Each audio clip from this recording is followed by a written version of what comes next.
Hello students, आज हम जो चैप्टर करेंगे वो है कि अर्थव्यवस्था की मूलभूत समस्याएं।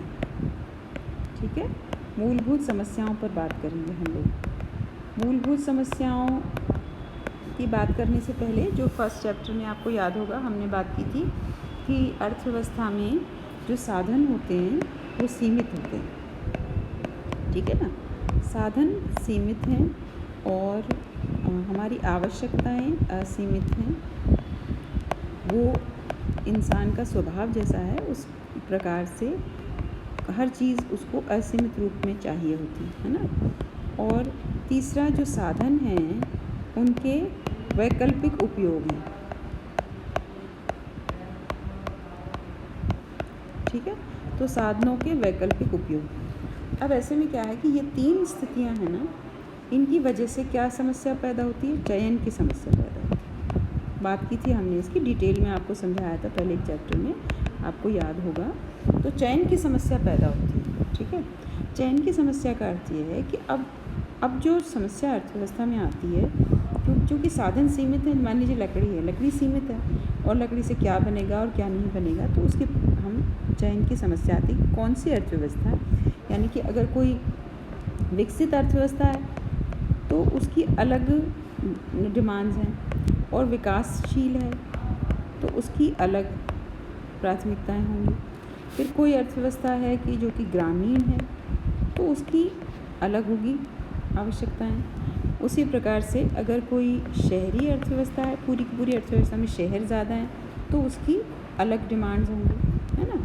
तो ये डिपेंड करेगा कि अर्थव्यवस्था के विकास का स्तर क्या है, अर्थव्यवस्था का स्ट्रक्चर क्या है, उस पर बहुत सारी बातें निर्भर करेंगी। तो अब अगर हम देखे जाए तो ये बात ये हुई कि अर्थव्यवस्था में की मूलभूत समस्याएं क्या हैं, है ना। तो अर्थव्यवस्था की समस्या मुख्य रूप से, जैसे मैंने बताया कि आपको चयन की समस्या है बेसिकली, है ना। तो चयन की समस्या का क्या अर्थ हुआ? चयन की समस्या का ये अर्थ हुआ कि अर्थव्यवस्था में ये तय करना होता है कि किस वस्तु का उत्पादन किया जाए। ठीक है, यानी व्हाट टू प्रोड्यूस, है ना, दैट्स द फर्स्ट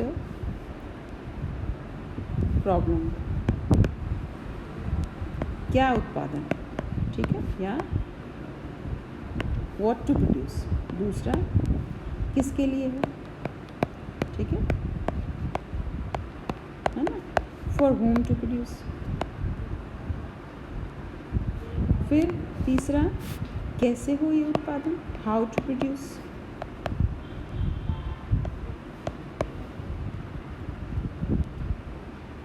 ठीक है, ये तीन समस्याएं मुख्य समस्याएं हैं अर्थव्यवस्था की। व्हाट टू प्रोड्यूस में ये है कि कौन सी वस्तुओं का उत्पादन किया जाए।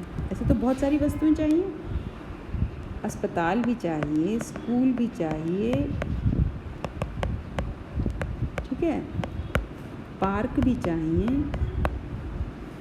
और पिक्चर हॉल भी चाहिए, है ना। बहुत सारी चीज़ें, अभी नाम लेने लगें तो 1 घंटा निकल जाए और नाम ही ख़त्म हो, है ना।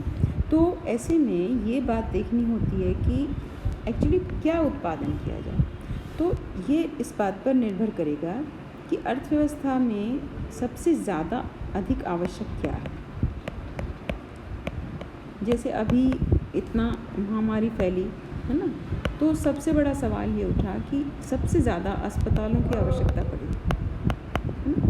अस्पताल कम हो गए, बेड्स कम हो गए। तो ऐसी अवस्था में सबसे ज़्यादा क्या ज़रूरी था कि अस्पतालों में बेड्स की ज़रूरत थी, दवाइयों की ज़रूरत थी, है ना। दवाइयाँ महत्वपूर्ण हो गई कि दवाइयाँ चाहिए, यानी कि अमेरिका में दवाइयाँ कम पड़ी तो हाइड्रोक्लोरोक्विन उन्होंने विभिन्न देशों से उनको मंगवानी पड़ी, जिसमें भारत भी एक था। उन्होंने यहाँ से मंगवाया क्योंकि सब चीज़ें गौण हो गई।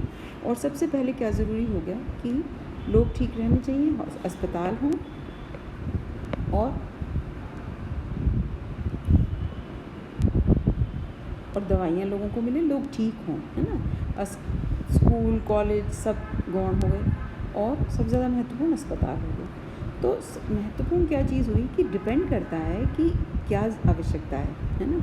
मान लीजिए कोई विकासशील अर्थव्यवस्था है जहाँ बेरोज़गारी बहुत है, तो वहाँ सबसे ज़्यादा ज़रूरी है कि इस तरह के काम किए जाएं जिससे कि रोज़गार लोगों को मिले, और लोगों को अगर बहुत गरीबी है तो लोगों को खाना मिले, कपड़ा मिले और रहने को मकान मिले इत्यादि, है ना। तो ये सब किस पर निर्भर करेगा कि अर्थव्यवस्था की क्या स्थिति है, कैसे किसी उससे गुजर रहे हैं, ठीक है। फिर किसके लिए उत्पादन किया जाए, किसके लिए का अर्थ ये है कि अर्थव्यवस्था में किस प्रकार के लोग ज़्यादा हैं, है ना। यानी कि अगर ग्रामीण स्तर पर ज़्यादा हैं, कृषक ज़्यादा हैं, या अर्थव्यवस्था जैसे जापान की अर्थव्यवस्था है तो वहाँ बूढ़े वृद्ध लोग ज़्यादा हैं, इसी प्रकार से हम भारत में युवा ज़्यादा हैं तो युवा के लिए उत्पादन ज़्यादा ज़रूरी है ना। तो ये इस पर निर्भर करेगा किसके लिए उत्पादन किया जाए, तो ये कि अर्थव्यवस्था की में क्या डिमांड है, फिर कैसे उत्पादन किया जाए। अब देखिए किसी अर्थव्यवस्था में श्रम ज़्यादा होता है, किसी अर्थव्यवस्था में श्रम ज़्यादा है, किसी में पूंजी ज़्यादा है ना। तो डिपेंड करेगा कि पूंजी गहन या श्रम गहन, अर्थात कि कौन सी तकनीकी का प्रयोग किया जाए, है ना। तो ये किस पर निर्भर करता है, जैसे विकसित देश हैं तो वहाँ पर वो लोग मशीनों का ज़्यादा प्रयोग करते हैं, और जो विकासशील देश है वहाँ श्रम का अधिक, क्योंकि श्रम अगर लोग बेरोज़गार बैठे हैं और सारा काम मशीनें कर लेंगी तो दिक्कत हो जाएगी। तो ये सब इस पर निर्भर करेगा कि कैसे उत्पादन होगा, ये अर्थव्यवस्था के विकास के स्तर पर, वहाँ की उपलब्धता पर, ठीक है, कि क्या उपलब्ध ज़्यादा है। अगर श्रम ज़्यादा उपलब्ध है तो